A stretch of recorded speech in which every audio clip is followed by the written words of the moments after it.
ಇಡೀ ನನ್ನ ಜೀವನವನ್ನ ಬದಲಾಯಿಸಿದ್ದು ಪುಸ್ತಕಗಳು ಮತ್ತೆ ಚಲನಚಿತ್ರಗಳು. 2 ಗಂಟೆನಲ್ಲಿ ರಾಜ್ಕುಮಾರ್ ಪಿಕ್ಚರ್ ಅಲ್ಲಿ ನೋಡಿ ನೀವು, ಕೊನೆಗೆ ಯಾವಾಗಲೂ ಗುಡ್ ವಿನ್ ಆಗುತ್ತೆ, ಬ್ಯಾಡ್ ವಿನ್ ಆಗಲ್ಲ. ನೀವು ಏನೇನು ಹೇಳ್ತೀರಾ 80% ಕಾಯಿಲೆಗಳು, ಅವಕ್ಕೆಲ್ಲ ಕಾರಣ ಮನುಷ್ಯ ತನ್ನ ಮನಸ್ಸು ಬುದ್ಧಿ ಏಕಾಗ್ರತೆಯನ್ನ ನೆಟ್ಟಿಗೆ ಇಟ್ಕೊಳ್ದೇ ಇರುವಂತದ್ದು. ಅದಕ್ಕೆ ನೀವು ಎಲ್ಲ shed case, CD case, pen drive ಇವೆಲ್ಲ ನೋಡಕ್ ಆಗ್ತಾ ಇರೋದು ಅದನ್ನೇ. ರಾಮ, ಕೃಷ್ಣ, ಬುದ್ಧ, ಮಹಾವೀರ, 24 ತೀರ್ಥಂಕರರು ಇವರೆಲ್ಲರೂ ಅರಮನೆಯಲ್ಲಿಯೇ ಹುಟ್ಟಿದವರು. ಅಲ್ಲಿ ನೆಮ್ಮದಿ ಇಲ್ಲ ಅಂತ ಬಿಟ್ಟು ರೋಡ್ಗೆ ಬಂದ್ರು. ನಾವು ರೋಡಲ್ಲಿರೋರಿಗೆ ಅರಮನೆಗೆ ಹೋಗ್ಬೇಕು, ಅದು ಜಲ್ದಿ ಹೋಗ್ಬೇಕು, ಕ್ರಾಸ್ ರೋಡಲ್ಲಿ ಹೋಗ್ಬೇಕು, ನಾನೇ ಹೋಗ್ಬೇಕು, ಪಕ್ಕದ ಮನೆಯವ್ರು ಹೋಗ್ಬಾರ್ದು. ಈ ಆಟಿಟ್ಯೂಡು ಅತ್ಯಂತ ಮೃಗೀಯ ವರ್ತನೆಗಳಿಗೆ ತಂದು ಬಿಡ್ತಾ ಇದೆ. ಅಂದ್ರೆ ನೀವು ಹೇಳ್ತಿರೋದು ಅರ್ಥ ಏನು ಅಂದ್ರೆ, ಈ ಕನ್ವೆನ್ಷನಲ್ ದಾರಿ ಇದೆಯಲ್ಲ, ಯಾರೋ ಹಾಕೊಟ್ರೋ ಮಾರ್ಗ, ಅವು ಸಿಗದೆ ಹೋದಾಗ ಹೆದರೋ ಅವಶ್ಯಕತೆ ಇಲ್ಲ. ಸಿಗದೆ ಹೋದಾಗ ತಲೆ ಕೆಡಿಸ್ಕೋಬಾರ್ದು, ಜಲ್ದಿ ಬೇರೆ ದಾರಿ. ಇವತ್ತಲೂ ನೀವು ನನಗೆ 1 ಬಾಗಿಲು ಹಾಕಿ, ನಾನು 9 ಬಾಗಿಲು ತೆಕ್ಕೊಂತೀನಿ, ನಂಗೆ ಗೊತ್ತು ಹೆಂಗೆ ತೆಕ್ಕೋಬೇಕು ಅಂತ. 100% ನೀವು ನನ್ನನ್ನಂತೂ ಪ್ರಿವೆಂಟ್ ಮಾಡೋಕ್ಕಾಗಲ್ಲ. ನಾನು ಇಂಥವ್ರನ್ನ ಕೊಲೆ ಮಾಡಬೇಕು ಅಂತ ನಿರ್ಧಾರ ಮಾಡಿದೆ ಅಂತ ಇಟ್ಕೊಳ್ಳಿ, ನನ್ನನ್ನು ಯಾರೂ ತಡೆಯೋಕ್ಕಾಗಲ್ಲ, ನಾನು ಕೊಲೆ ಮಾಡೇ ಮಾಡ್ತೀನಿ. ಅದು ನನ್ನ ನಂಬಿಕೆ, ನನ್ನ ತಲೆ, ನನ್ನ ತಾಕತ್ತು.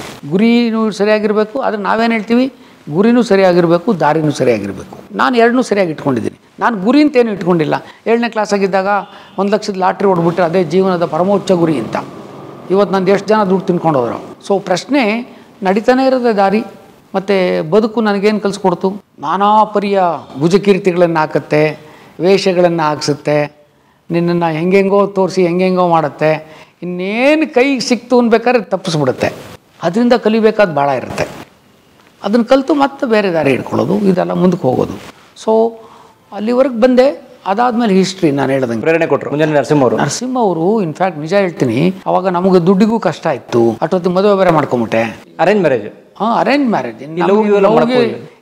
ಇದ್ದಿದ್ದೆ ಒಂದು ಪ್ಯಾಂಟು 2 ಶರ್ಟು, ಅದಕ್ಕೆ ಯಾವ ಹುಡುಗಿ ಲವ್ ಮಾಡ್ತಲ್ರಿ ಬೆಂಗಳೂರಾಗೆ? ನೀವು ಒಳ್ಳೆ ಚೆನ್ನಾಗಿ ಹೇಳ್ತೀರ.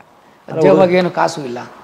ಹುಡುಗ ವ್ಯಕ್ತಿತ್ವ, ಲವ್, ಅದೆಲ್ಲ ಯಾರು ಕೇಳ್ತಾರೆ? ವ್ಯಕ್ತಿತ್ವ ಇದೆಲ್ಲ ಸುಮ್ಮನೆ ನಾನ್ಸೆನ್ಸ್, ಅದೆಲ್ಲ ಸುಳ್ಳು. ಅದೆಲ್ಲವ ನಿನ್ನ ದುಡ್ಡು, ನಿನ್ನ ಗಾಡಿ, ನಿನ್ನ ಬಂಗ್ಲೆ, ನಿನ್ನ ತಾಕತ್ತು ಅಥವಾ ಇವೆಲ್ಲವನ್ನು ಮೀರಿದ ಅದಿಲ್ಲದೆ ಏನೋ ಯೌವನದ ಕಾವು ಬಿಸಿ ಕೊಡೋಕೆ ಅಷ್ಟೇ. ಅದು ಸತ್ಯ, ವಾಸ್ತವ ಸತ್ಯ ಅದಲ್ಲ. ವಾಸ್ತವ ಸತ್ಯ ಇದನ್ನ ನೋಡ್ಕೊಂಡೆ ನಿನಗೆ ಲವ್ ಆಗೋದು. ಇಲ್ದೇ ಯಾರು ಕೇಳ್ತಾರ್ರಿ ರೀ? ಅದೇ 7 ಜನ್ಮದ ಲವ್ ಹಂಗೆ ಇಲ್ಲ ರೀ. ಯಾಕ್ರಿ ಭೂಕಾಳೆ ಓದ್ತೀರಾ ರೀ? ಯಾಕ್ರಿ ಭೂಕಾಳೆ ಓದ್ತೀರಾ? ಎಲ್ಲಿ ಭೂಕಾಳೆ ಓದ್ತೀರಿ? ಆಗಿರೋದು ಇರ್ಬೋದು, ಇಲ್ಲ ಅಂತ ಹೇಳಲಿಲ್ಲ. ಬಟ್ ಎಲ್ಲ ಅಜ ಬಿದ್ದ, ಅಜಮಿಳನೂ ಬಿದ್ದ, ರಾವಣ ನೆಚ್ಚೆತ್ತು ಬಿದ್ದ. ಹೆಣ್ಣಿನಿಂದ ಓದೋನು ಯಾವನ್ರಿ ಉದ್ಧಾರ ಇದ್ದಾನೆ?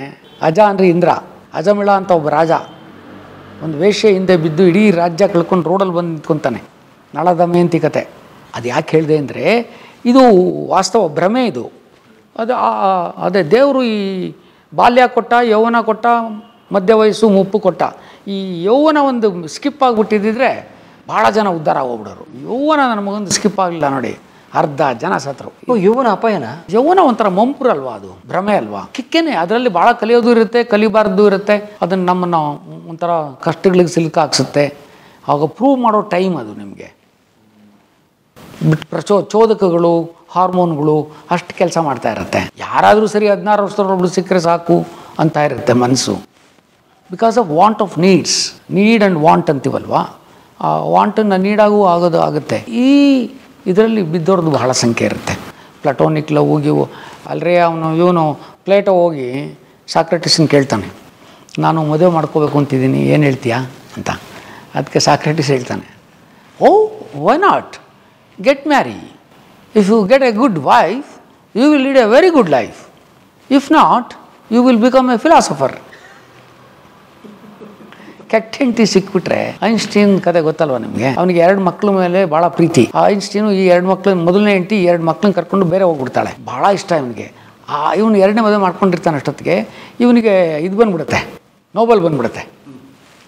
ಆ ಮಕ್ಕಳು ಬೇಕು ಅನಿಸುತ್ತೆ. ಕೊನೆಗೆ ಅವಳು ಎಷ್ಟು ಕಾಡ್ತಾಳೆ ಅಂದರೆ, ಆ ನೋಬಲಿಂದ ಬಂದಿರೋ ಎಲ್ಲ ದುಡ್ಡನ್ನು ಕೊಟ್ಟರೆ ಈ 2 ಮಕ್ಳನ್ನ ಕೊಡ್ತೀನಿ ಅಂತಾಳೆ. ಅದೆಲ್ಲ ದುಡ್ಡು ಕೊಟ್ಟು ಆ ಮಕ್ಳನ್ನ ಬಿಡಿಸ್ಕೊಂಡ್ಬರ್ತಾನೆ. ಸೊ ಇದೊಂದು ನಶ, ಇದು ನನ್ನ ಪ್ರಕಾರ ಇದೊಂದು ನಶ. ಅದರಿಂದ ಹೊರತು ಬರೋದು ಭಾಳ ಕಷ್ಟ. ಸಾಕ್ರೆಟಿಸ್ ಕರೆಕ್ಟಾಗಿ ಹೇಳ್ದ, if you don't get a good wife you will become philosopher.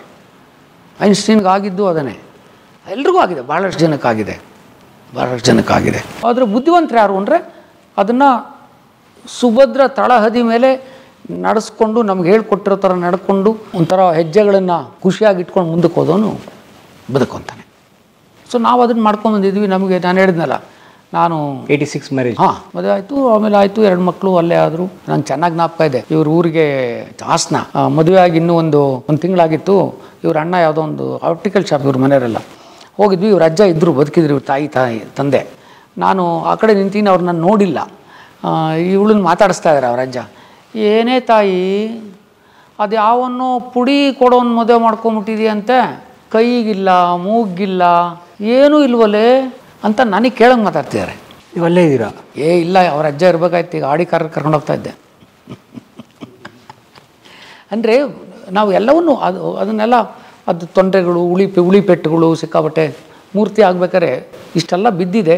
ದೇವರು ನಮ್ಮನ್ನು ಎಲ್ಲೂ ಎಡುವುದಂಗೆ ಕರ್ಕೊಂಬಂದಿಯಾನೆ. ಮತ್ತು ಹೋಮಿಯೋಪತಿ ಅಂದರೆ ಈಗ ಗಳಿತಾ ಇದ್ದ ಕಾಲದಲ್ಲಿ ಇವತ್ತು ಹೋಮಿಯೋಪತಿ ಅಂದರೆ ರುದ್ರೇಶ ಅಂತ ಹೇಳೋ ಮಟ್ಟಕ್ಕೆ ಕರ್ಕೊಂಬಂದು ಬಿಟ್ಟಿದ್ದಾನೆ. ಅದು ಓವರ್ ನೈಟ್ ಆಗಿರೋದಲ್ಲ, ಅದು ಒಂದು ಜೀವ ತೇದಿದ್ದೀನಿ. ತಾವೇ ಹೇಳಿದ್ರೆ ಅವಾಗ ಹೋಮಿಯೋಪತಿ ಅಂದರೆ ನಮ್ಮಲ್ಲಿ ಅದು ಗೊತ್ತಿದ್ದವರು ಭಾಳ ಕಡಿಮೆ, ಇನ್ನು ಬರ್ತಿದ್ದ ಪೇಷಂಟು ಕಡಿಮೆ. ಹೇಗೆ ಇತ್ತು ನಿಮ್ಮ ಪ್ರಾರಂಭ? ಇಲ್ಲ, ನನಗೇನು ಅಂದರೆ, ನಾನು ಡಾಕ್ಟರ್ ಕೃಷ್ಣಮೂರ್ತಿ ಹತ್ರ ಕೆಲಸ ಮಾಡುವಾಗ ನಾನು ಒಂದು ಅಂಶನ ಯಾವಾಗಲೂ ಗಮನಿಸ್ತಾ ಇದ್ದೆ.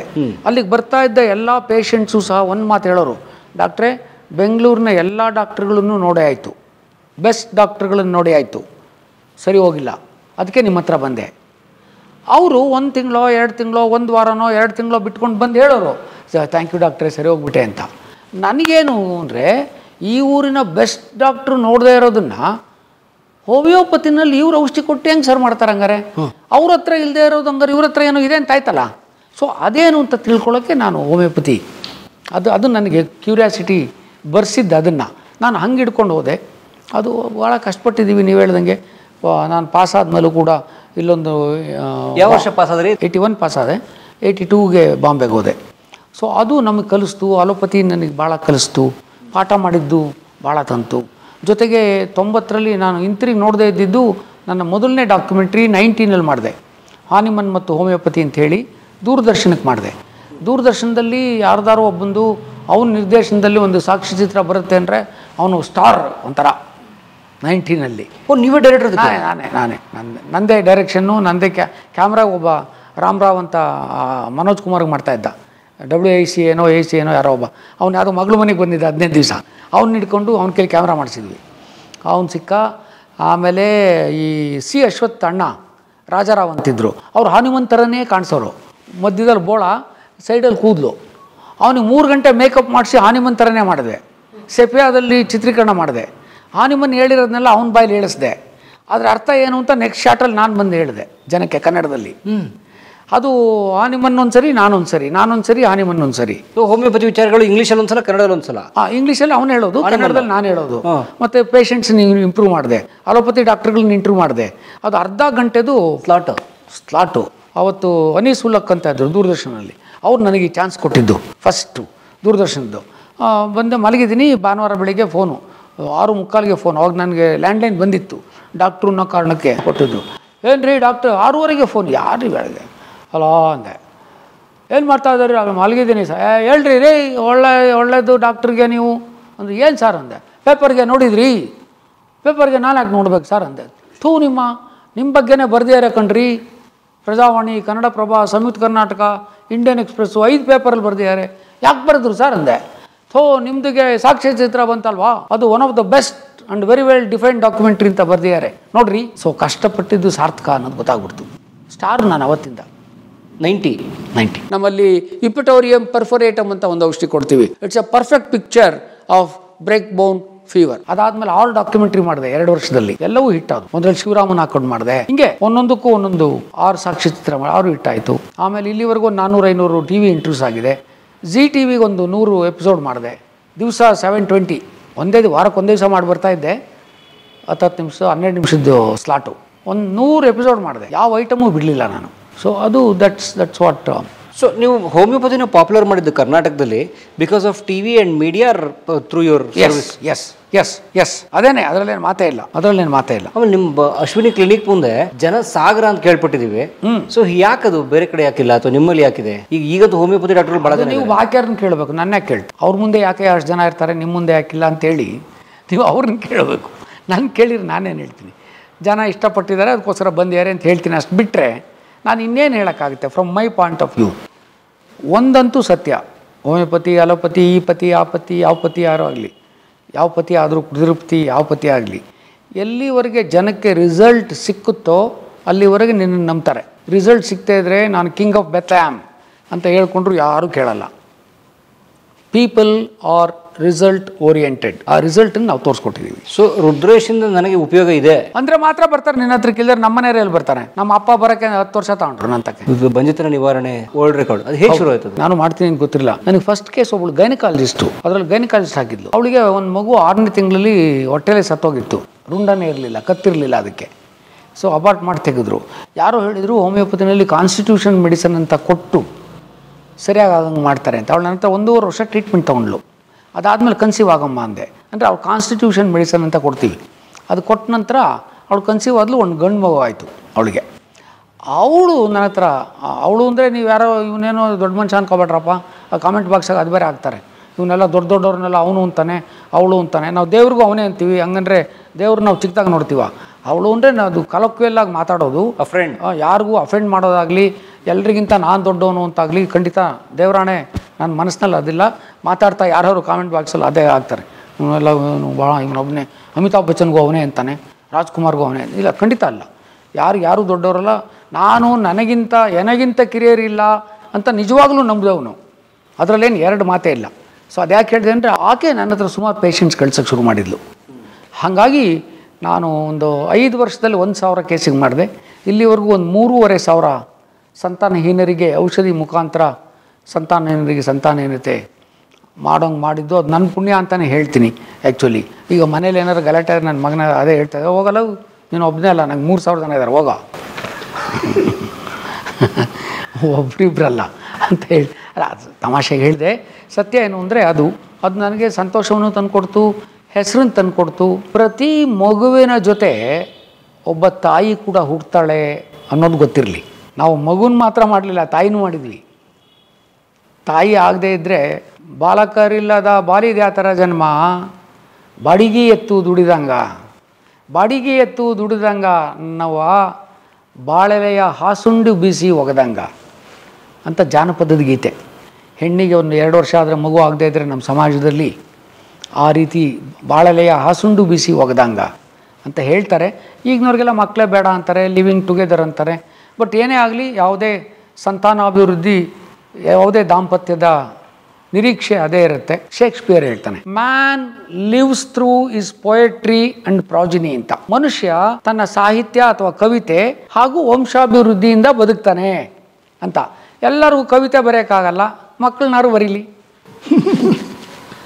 ಸೊ ಅದೊಂದೇ ಚಾನ್ಸಸ್ ಅಂತ. ಹಾಗಾಗಿ ಅದು ತಲತಲಾಂತರದಿಂದ ವಂಶಾಭಿವೃದ್ಧಿ one of the top priorities. ಮನಸ್ಸು, ದೇಹ, ಬುದ್ಧಿ ಇವು 3 ಕೂಡ ಸಾಂಗತ್ಯ ಸಾಮರಸ್ಯದಲ್ಲಿ ಕೆಲಸ ಮಾಡ್ತಾ ಇರ್ತವೆ. ಅಯ್ಯೋ, ಮೊನ್ನೆ CM ಆಫೀಸಲ್ಲಿ ಕೂತಿದ್ವಿ, ಅವ್ರ ರೂಮಲ್ಲಿ ಇನ್ನೊಂದು 5-6 ಜನ ಲೀಡಿಂಗ್ ಮಿನಿಸ್ಟರ್ಸ್ ಕೂತಿದ್ರು.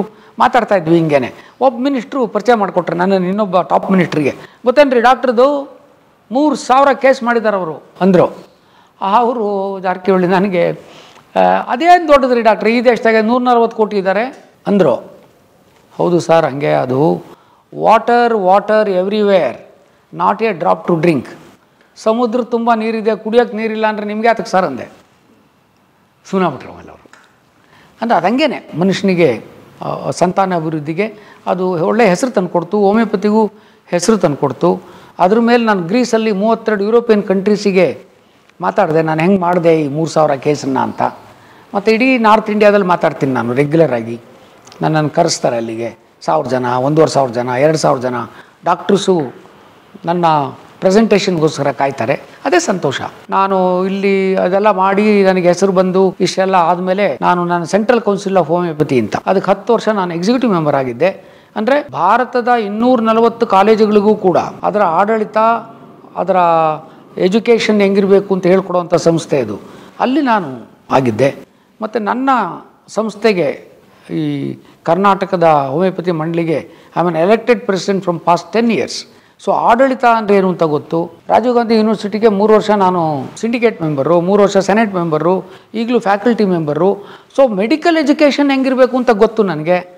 ಡಾಕ್ಟ್ರ್ ಹೆಂಗೆ ಮಾಡಬೇಕು, ಹೆಂಗೆ ಪ್ರಿಪೇರ್ ಮಾಡಬೇಕು ಅಂತ ಗೊತ್ತು. ನನಗೆ ಪ್ಲಸ್ ಪಾಯಿಂಟು, ನಂದು ಪ್ರೀಚಿಂಗು ಪ್ರಾಕ್ಟೀಸಿಂಗು ಒಂದೇ ಇರೋದು. ಬೋಧನೆ ಮತ್ತು ಪಾಲನೆ 2 ಯಾವಾಗಲೂ ಒಂದೇ ಇರುತ್ತೆ. ಅದು ಬದಲಾಗಲ್ಲ. ಹೇಳಿದ್ದೊಂದು ಬರೀ ಸೋಚೋ ಕುಚ್ ಬೋಲೋ ಕುಚ್ ಕರೋ ಕುಚ್ ಅಂತ ಹೇಳೋದೊಂದು ಮಾಡೋದೊಂದು ಯೋಚನೆ ಮಾಡೋದು. ಇಲ್ಲ, ಹಂಗಿರ್ತಾ ಇರಲಿಲ್ಲ. ನಂದು 90% ನನ್ನ ಮಾತು ಮತ್ತು ಕೃತಿಗೆ ಅಂತರ ಜಾಸ್ತಿ ಇರಲ್ಲ, ಭಾಳ ಕಡಿಮೆ ಇರುತ್ತೆ ಅಂತರ. 100% ಪ್ಯೂರ್ ಅಂತ ಹೇಳೋದು ಕಷ್ಟ ಆಗುತ್ತೆ. ಸಮೀಕ್ ಸಂದರ್ಭ ಒಂದು ಸುಳ್ಳು ಹೇಳ್ಬೋದು ನಾನು ಕೂಡ, ಅಥವಾ ತಪ್ಪಾಗಿ ನಡ್ಕೊಂಡಿರ್ಬೋದು. ಬಟ್ 90% ಎಸ್, ಅದನ್ನು ಮಾಡ್ಕೊಂಡ್ಬಂದಿದ್ದೀನಿ. ಅದು ಫಲ ಕೊಟ್ಟಿದೆ. ಐ ಥಿಂಕ್ ಎಲ್ಲದಕ್ಕಿಂತ ಈ 40 ವರ್ಷದ ಪ್ರಾಕ್ಟೀಸಲ್ಲಿ ನನಗೆ ಬಹಳ ಕಂಡಿರುವಂಥದ್ದು, ಇತ್ತೀಚೆಗೆ ಕಾಯಿಲೆಗಳು ಬಹಳ ಜಾಸ್ತಿ ಆಗ್ತಾ ಇರೋದು ಮನುಷ್ಯನ ಜೀವನ ಶೈಲಿನಲ್ಲಿ ಬಹಳ ಹಾಳು ಮಾಡ್ಕೊಂಡಿದ್ದಾನೆ. ಹೌದಾ? ಬಹಳ ಹಾಳು ಮಾಡ್ಕೊಂಡಿದ್ದಾನೆ. ಅವನ ಜೀವನ ಶೈಲಿ ಇದೆಯಲ್ಲ, ಶೈಲಿ ಅಂದರೆ ದಿವಸ ಬೆಳಗ್ಗೆ ಹೇಳೋದು 6 ಗಂಟೆಗೆ ನೀರು ಕುಡಿಯೋದು, ವ್ಯಾಯಾಮ ಮಾಡಿಬಿಟ್ರೆ ಆಗಲಿಲ್ಲ.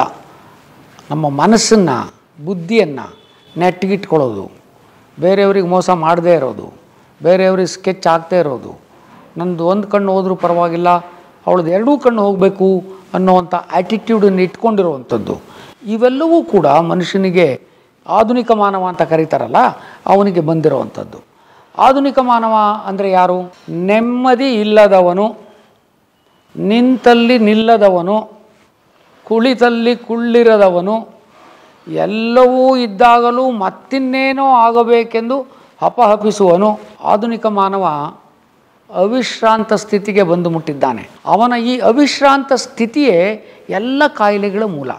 ಡಯಾಬಿಟೀಸು, BP, ನೀವು ಏನೇನು ಹೇಳ್ತೀರ 80% ಕಾಯಿಲೆಗಳು, ಅವಕ್ಕೆಲ್ಲ ಕಾರಣ ಮನುಷ್ಯ ತನ್ನ ಮನಸ್ಸು, ಬುದ್ಧಿ, ಏಕಾಗ್ರತೆಯನ್ನು ನೆಟ್ಟಿಗೆ ಇಟ್ಕೊಳ್ದೇ ಇರುವಂಥದ್ದು. ಅದಕ್ಕೆ ನೀವು ಎಲ್ಲ ಶೆಡ್ ಕೇಸು, ಸಿಡಿ ಕೇಸು, ಪೆನ್ ಡ್ರೈವು ಇವೆಲ್ಲ ನೋಡೋಕ್ಕಾಗ್ತಾ ಇರೋದು ಅದನ್ನೇ. ನಾದಿನಿಯ ಜೊತೆ ಭಾವನ ಪರಾರಿ, ಪ್ರಿಯಕರನ ಜೊತೆ ಸೇರಿ ಗಂಡನ ಕೊಲೆ, ಮೊದಲನೇ ಹೆಂಡತಿಯ 2ನೇ ಮಗನ ಇವನ ಕೊಲೆ, ಇವನನ್ನು ಉಸಿರುಗಟ್ಟಿ ಕೊಲೆ, ಪಕ್ಕದ ಮನೆ ಆಂಟಿ ಜೊತೆ ಈ ಮನೆ ಹುಡುಗನ ಪರಾರಿ. ಎಷ್ಟೊಂದು ರೀ, 3ನೇ ಪೇಜ್ ಓದ್ತಾ ಇದ್ದರೆ ಈ ಪ್ರಪಂಚ ಹೆಂಗೆ ನಡೀತಾ ಇದೆ ಅನ್ನೋದು ಗೊತ್ತಾಗುತ್ತೆ. ಇನ್ನೇನು ಬಿಡಿ, ರಾಜಕೀಯ ಇದು ಅದೆಲ್ಲ ಫ್ರಂಟ್ ಪೇಜಲ್ಲೇ ಉಗಿದಾಡ್ತಾರೆ.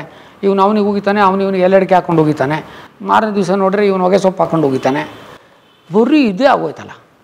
ಏನಾದರೂ ಮನುಷ್ಯನ ಯೋಗ್ಯತೆಗಳನ್ನು, ಅವನ ಬದುಕನ್ನು ಕಟ್ಟಿಕೊಡೋಕ್ಕೆ ಒಂದು ದಾರಿ ತೋರಿಸುವಂಥದ್ದು ಬಹಳ ಕಡಿಮೆ ಆಗ್ತಾಯಿದೆ ಸಮಾಜದಲ್ಲಿ. ಹಾಗಾಗಿ ಕಾಯಿಲೆಗಳು ಜಾಸ್ತಿ ಆಗ್ತಾಯಿದೆ. ನಾನು ಬರೀ ಔಷಧಿ ಕೊಡೋದರಲ್ಲೇ ಮಾತ್ರ ದೊಡ್ಡಸ್ತಿಗೆ ಅಡಗಿಲ್ಲ. ಅವ್ರನ್ನ ಕೌನ್ಸಿಲ್ ಮಾಡ್ತೀನಿ, ಕೂತ್ಕೊಳ್ತೀನಿ. ಎಷ್ಟೋ ಸರಿ ಔಷಧಿಗಿಂತ ಹೆಚ್ಚಿಗೆ ನೀನು ಎಲ್ಲಿ ತಪ್ಪು ಮಾಡಿದ್ಯಾ, ಎಲ್ಲಿ ಸರಿ ಮಾಡ್ಕೋಬೇಕು ಅಂತ ಹೇಳಿ ಕೊಟ್ಬಿಟ್ರೇ ಸರಿ ಹೋಗ್ತಾನೆ ಅರ್ಧ. ಮೋಸ್ಟ್ ಆಫ್ ದ ಟೈಮ್ಸ್ ಎಲ್ಲದಕ್ಕೂ ಔಷಧಿ ಕೊಟ್ಬಿಡೋದು ಖಂಡಿತ. ಅವನು ಮಾತ್ರ ಡಾಕ್ಟ್ರು ಅಂತ ನಾನು ನಂಬಿಲ್ಲ. ನೀವು ಕೇಳಿದ್ರಿ, ಹೌದಾ ಮನುಷ್ಯ ಯಾಕೆ ಹಿಂಗಾಗಿದ್ದಾರೆ ಅಂತ. ರಾಮ, ಕೃಷ್ಣ, ಬುದ್ಧ, ಮಹಾವೀರ, 24 ತೀರ್ಥಂಕರರು ಇವರೆಲ್ಲರೂ ಅರಮನೆಯಲ್ಲಿಯೇ ಹುಟ್ಟಿದವರು. ಅವ್ರಿಗೇನು ಕಮ್ಮಿ ಇರಲಿಲ್ಲ, ಅರಮನೆಯಲ್ಲಿಯೇ ಹುಟ್ಟಿದವರು. ಅಲ್ಲಿ ನೆಮ್ಮದಿ ಇಲ್ಲ ಅಂತ ಬಿಟ್ಟು ರೋಡಿಗೆ ಬಂದರು ಇವರೆಲ್ಲರೂ ಕೂಡ. ನಾವು ರೋಡಲ್ಲಿರೋರಿಗೆ ಅರಮನೆಗೆ ಹೋಗಬೇಕು, ಅದು ಜಲ್ದಿ ಹೋಗಬೇಕು, ಕ್ರಾಸ್ ರೋಡಲ್ಲಿ ಹೋಗಬೇಕು, ನಾನೇ ಹೋಗಬೇಕು, ಪಕ್ಕದ ಮನೆಯವ್ರು ಹೋಗಬಾರ್ದು. ಈ ಆ್ಯಟಿಟ್ಯೂಡು ಮನುಷ್ಯನನ್ನು ಅತ್ಯಂತ ಮೃಗೀಯ ವರ್ತನೆಗಳಿಗೆ ತಂದು ಬಿಡ್ತಾ ಇದೆ. In the name of civilisation I see mankind going into the brutal levels. ಎಷ್ಟು ರಿಲಿಜನ್ ಮನೆ ಹಾಳಾಯ್ತು ರೀ. ಹಿಂದೂಯಿಸಮ್ಮು, ಆಯಿಸಮ್ಮು, ಈಸಮ್ಮು, ಮುಸ್ಲಿಮ್ ಏನೇನೋ ಇಂಟಾಲರೆಂಟ್ ಅಂತ ಹೇಳ್ತಾರಲ್ಲ, ಅಸಹಿಷ್ಣುತೆ. ಅರೆ ಒಂದೇ ಮನೆಯಲ್ಲೇ ಗಂಡ ಹೆಂಡ್ತಿನ ಸಹಿಸ್ಕೊಳ್ಳಲ್ಲ, ಹೆಂಡ್ತಿ ಗಂಡನ ಸಹಿಸ್ಕೊಳ್ಳಲ್ಲ. ನಮ್ಮ ದೇಶ ಹೊಡೆದಾಗಕ್ಕೆ ಇಂಡಿಯಾ ಪಾಕಿಸ್ತಾನದವರು, ಚೈನಾದವರು ಯಾಕೆ ಬೇಕ್ರಿ? ಪಕ್ಕದ ಮನೆಯವ್ರು ಈ ಕಡೆ ನೋಡ್ದಾಗ್ತಾರೆ, ಈ ಕಡೆ ಸೋದರ ಮಾವನ ಮಗ ಅವ್ನು ನೋಡ್ದಾಗ್ತಾನೆ, ಚಿಕ್ಕಪ್ಪನ ಮಗ ಇವ್ನು ನೋಡ್ದಾಗ್ತಾನೆ. ನಾವು ಅವನಿಗೆ ಸ್ಕೆಚ್ ಹಾಕ್ತೀವಿ, ಅವ್ನು ನಮ್ಗೆ ಹಾಕ್ತಾನೆ. ನಾವು ಯಾರನ್ನ ನೆಟ್ಟಿಗಿರಕ್ಕೆ ಬಿಡ್ತೀವಿ. ಸೊ ಆಧುನಿಕತೆಯ ಹೆಸರಿನಲ್ಲಿ, ನಗರೀಕರಣದ ಹೆಸರಿನಲ್ಲಿ, ಐಷಾರಾಮದ ಜೀವನದ ಹೆಸರಿನಲ್ಲಿ ಮನುಷ್ಯ ಮೃಗೀಯ ವರ್ತನೆಗಳಿಗೆ ಇಳಿದಿದ್ದಾನೆ. ಇವುಗಳನ್ನು ಸರಿ ಮಾಡಿಕೊಂಡ್ರೆ ನಿಮ್ಮ ಅರ್ಧ ಕಾಯಿಲೆ ಹೋಗುತ್ತೆ. ಅಂದರೆ ಅವ್ನ ಒಳಗಡೆ ನಕಾರಾತ್ಮಕತೆ ಇಲ್ಲ. ಸಕಾರಾತ್ಮಕ ನಕಾರಾತ್ಮಕ ಅಂತ ಕೂತ್ಕೊಂಡು ಹೇಳಿರಾಗಲ್ಲ. ಸಿಂಪಲ್ಲಾಗಿ ಆಟ ಇಟ್ಕೋಬೇಕು, ಬೇರೆಯವನಿಗೆ ಸ್ಕೆಚ್ ಹಾಕಬಾರ್ದು, ತಲೆ ಕೆಡಿಸ್ಕೋಬಾರ್ದು. ದೇವ್ರು ಇಷ್ಟು ಕೊಟ್ಟಿಯಾನೆ, ತೃಪ್ತಿ. ಯಾರೂ ಇದ್ದಿದ್ರೆ ತೃಪ್ತಿ ಪಡೋದು ನೋಡಲೇ ಇಲ್ಲ. ಬೆಂಗಳೂರಲ್ಲಿ 2 ಲಕ್ಷ ಸಂಬಳ ಇರುತ್ತೆ, ಅವಳಿಗೆ 3 ಲಕ್ಷ ಬರುತ್ತೆ. ಇವಳಿಗೆ 20,000 15,000 ಕೆಲಸ ಮಾಡ್ತಾರೆ ಅಂತ ಕಾಣಿಸೋದೇ ಇಲ್ಲ ಇಂಜಿನಿಯರು. ಇವನಿಗೆ ಅದು ಆಗೋದು ಸಹಜನೇ. ಇಂಗ್ಲೀಷಲ್ಲಿ ಒಂದು ಗಾದೆ ಇದೆ, you don't get what you want until you are thankful to what you have. ನಿನಗೇನು ಬೇಕೋ ಮುಂದೆ ಅದು ಸಿಕ್ಕಲ್ಲ. ಯಾಕೆ? You are not happy to are thankful to God what you have now. ಈಗ ಇರೋದ್ರ ಬಗ್ಗೆ ಸಂತೋಷ ಇಲ್ಲ ನಿನಗೆ, ಇನ್ನು ಎಷ್ಟು ಬಂದರೆ ಎಲ್ಲಿ ಸಂತೋಷ ಇರ್ತೀಯ ನೀನು? ಇರೋದ್ರ ಬಗ್ಗೆ ಕೃತಜ್ಞತೆ ಇಲ್ಲ. ಯಾಕೆ ಮತ್ತೆ ಮುಂದೆ ಹೆಂಗಾಗ್ತೀಯ? So let us be thankful to whatever we are and let us hope that ನಮ್ಮ ನಿಲುವುಗಳು ಜೀವ ವಿರೋಧಿ ಆಗದೇ ಇರೋವಂಥದ್ದು, ಜೀವನಕ್ಕೆ ಅನುಕೂಲ ಮಾಡ್ಕೊಳ್ಳೋವಂಥದ್ದು. The philosophy of all the philosophies on this earth ಇದು Hinduism, Jainism, Islam, Christianity, Muslim, ನೀವೇನಾರ ಹೇಳ್ಕೊಳ್ಳಿ, ಎಲ್ಲ ಧರ್ಮಗಳ ಸಾರ ಈ ಜಗತ್ತಿಗೆ ಮತ್ತು ಮಾನವ ಸಮಾಜಕ್ಕೆ ಒಳ್ಳೆಯದನ್ನು ಮಾಡುವುದೇ ಆಗಿದೆ. Doing social good is the basic core assertion of all the religions. ಅಷ್ಟರಲ್ಲಿ ನೀನು ದೊಡ್ಡವನು, ನನ್ನ ಮೂಗು ದೊಡ್ಡದು, ಇವನು ಮೂಗು ದೊಡ್ಡದು, ಇಷ್ಟೆಲ್ಲ ಮಾಡಿಕೊಂಡು ಜನರ ನಡುವೆ ಪಂಥಗಳು, ಬುಡಕಟ್ಟುಗಳು, ಈ ಜಾತಿಗೆ ಸೇರಿದವರು, ಈ ಜನಾಂಗೀಯ ದ್ವೇಷ, ವರ್ಗ, ವರ್ಣ, ಲಿಂಗಭೇದಗಳ ಹೆಸರಿನಲ್ಲಿ ನಡೆಯುವಂಥ ಅಮಾನವೀಯ ಕೃತ್ಯಗಳು, ಇವೆಲ್ಲವೂ ಅವರವರು ಕುರಿ ಕೊಬ್ದಷ್ಟು ಯಾರಿಗೋ ಲಾಭ ಅಂತಾರಲ್ಲ, ಹಾಗೆ ನಮ್ಮನ್ನೆಲ್ಲ ಹಾಳು ಮಾಡಿ ಯಾರೋ ಚೆನ್ನಾಗಿ ಬದುಕ್ತಾ ಇದ್ದಾರೆ. ನಾವು ಅದಕ್ಕೆ ಪಾನ್ಸ್, ನಾವೆಲ್ಲ ಪಗಡೆ ಆಟದಲ್ಲಿ ನಾವೆಲ್ಲ ಪಾನ್ಸ್ ಆಗ್ತಾಯಿದ್ದೀವಿ ಅವ್ರಿಗೆ. ಸೊ ಅದರಿಂದ ನಾನು ಕೇಳಿದರೆ ಮನುಷ್ಯ ತಾನು ಮೊದಲು ಸರಿಯಾಗಿ ಬದುಕೋದು ಕಲಿತ್ರೆ ಅರ್ಧ ಕಾಯಿಲೆ ಸರಿ ಹೋಗುತ್ತೆ. ಹೋಮಿಯೋಪತಿ ಒಂದು ಸ್ವಯಂ ಪರಿಪೂರ್ಣ ವೈಜ್ಞಾನಿಕ ಚಿಕಿತ್ಸಾ ಕ್ರಮ.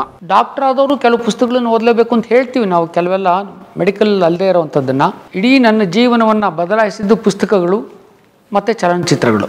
2 ಗಂಟೆನಲ್ಲಿ ರಾಜ್ಕುಮಾರ್ ಪಿಕ್ಚರಲ್ಲಿ ನೋಡಿ ನೀವು, ಕೊನೆಗೆ ಯಾವಾಗಲೂ ಗುಡ್ಡೆ ವಿನ್ ಆಗುತ್ತೆ, ಬ್ಯಾಡ್ ವಿನ್ ಆಗಲ್ಲ. ಮತ್ತು ಇಡೀ ಒಂದು ಚಿತ್ರನ 2 ಗಂಟೆಯಲ್ಲಿ ಇಡೀ ನೀವು ಜೀವಮಾನದಲ್ಲಿ ಹೇಳ್ಕೊಡ್ದಿರೋ ಒಂದು ಸಂದೇಶನ ಮಾಧ್ಯಮ ಹೇಳ್ಕೊಡ್ಬಹುದು.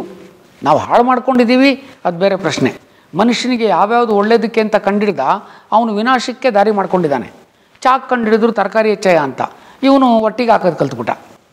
ಡೈನಮೆಂಟ್ ಕಂಡಿಡಿದ್ರು ಬಂಡೆ ಹೊಡೆಯೋಕ್ಕೆ ಅಂತ, ಇವನು ಪಾರ್ಲಿಮೆಂಟ್ಗೆ ಇಡೋದು ಕಲ್ತ್ಬಿಟ್ಟ. ಔಷಧೀಯ ಪದ್ಧತಿಗಳನ್ನು ಕಂಡಿಡಿದ್ರು ಮನುಷ್ಯನಿಗೆ ಒಳ್ಳೇದಾಗಲಿ ಅಂತ, ಔಷಧಿಯಿಂದನೇ ಕ್ಯಾನ್ಸರ್ ಬರುತ್ತೆ ಅಂತ ಈಗ ಕಂಡುಹಿಡಿತಾ ಇದ್ದಾರೆ. ಸೊ ಯಾವ್ಯಾವುದು ಒಳ್ಳೇದಕ್ಕೆ ಅಂತ ಕಂಡಿಡಿದ್ರು ಮನುಷ್ಯ ಅದನ್ನು ದುರುಪಯೋಗ ಮಾಡ್ಕೊಂಡಿದ್ದಾನೆ. ನಮ್ಮ ಎಲ್ಲ ವಿಜ್ಞಾನಿಗಳ ಓಟ ಇದೆಯಲ್ಲ, ಈ ವಿಜ್ಞಾನಿಗಳ ಆವಿಷ್ಕಾರ ಅದು ನೇಚರ್ಗೆ ವಿರುದ್ಧವಾಗೇ ಇರುತ್ತೆ. ಹೇಗೆ? ನಾನು ಇಲ್ಲಿಂದ ಮತ್ತು ಇನ್ನೇನು ಶಿಲಾಯುಗಕ್ಕೆ ಹೋಗೋದೆ, ಡೆಲ್ಲಿಗೆ ಹೋಗ್ಬೇಕಾದ್ರೆ 15 ದಿವಸ ಬೇಕಾಗ್ತಿತ್ತು ಕಾರಾಗೆ. ಈಗ ಫ್ಲೈಟಲ್ಲಿ 1.5 ಗಂಟೆ 2 ಗಂಟೆ ಹೊಟ್ಟೋಗ್ತೀವಿ. ಫಾಸ್ಟ್, ಎಲ್ಲ ಫಾಸ್ಟ್, ಭಾಳ ಬೇಗ ಆಗುತ್ತೆ. ಒಂದು ಮಾವಿನ ಹಣ್ಣು ಅಲ್ಲೇ ಬಿಟ್ಟಿದ್ರೆ 6 ದಿವಸ ಹಣ್ಣು ಆಗೋದು, ನೀನು ಕಿತ್ಬಿಟ್ಟು 3 ದಿವಸಕ್ಕೆ ಹಣ್ಣು ಮಾಡ್ತೀಯ ಪೌಡ್ರ್ ಹಾಕ್ಬಿಟ್ಟು. ಹಾಗೆ ಎಲ್ಲ ಒಂಥರ ಎಲ್ಲವೂ ಆತುರ, ಅತ್ಯಾತುರ, ಈಗಲೇ ಆಗಿಬಿಡ್ಬೇಕು. ನಾನು ಬಯಸಿದ್ದೀನಿ, ಸಿಗಬೇಕು, ನನಗೆ ಸಿಗಬೇಕು, ಪಕ್ಕದ ಮನೆಯವ್ರಿಗೆ ಸಿಗಬಾರ್ದು. ಈ ಆ್ಯಟಿಟ್ಯೂಡು ಮನುಷ್ಯನನ್ನು ಅತ್ಯಂತ ಪ್ರಪಾತಕ್ಕೆ ತಳ್ಳಿದೆ.